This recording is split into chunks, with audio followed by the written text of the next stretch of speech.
ले जी नमाज इशा के बाद का मंज़र आप देखें, वही माल जो थोड़ी देर पहले आपको दिखाया पूरी डिटेल से।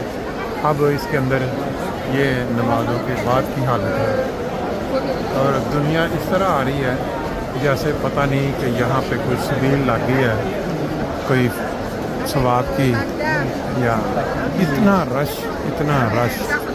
पूरी नमाज के बाद अभी दुनिया जो है उसका रुख इस तरफ हो जाता है।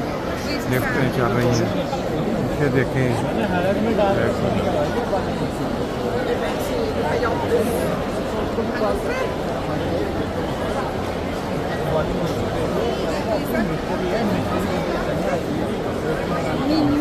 ये मंजर आप देख रहे हैं जो बैतुल हरम जो कि मक्का मदीना में मरकज़